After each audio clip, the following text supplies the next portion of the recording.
नाशिक जिल्ह्यातील दारणा नदीवरती नांदगाव बुद्रुक या गावाजवळ 1907 साली दारणा धरणाचे बांधकाम सुरू झाले।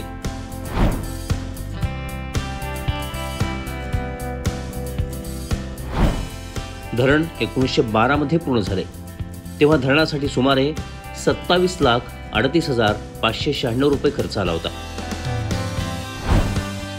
प्रख्यात अभियंता HL बिल या प्रकल्पाचे अधीक्षक अभियंता होते।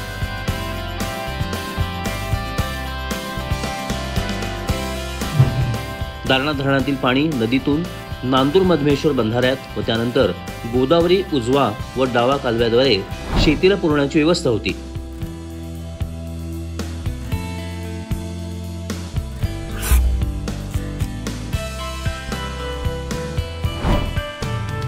धरण दगड आणि चुन्यात बांधण्यात आले। धरणाची लांबी 1365 मीटर आहे, तर उंची पायाच्या तळापासून 28.04 मीटर आहे।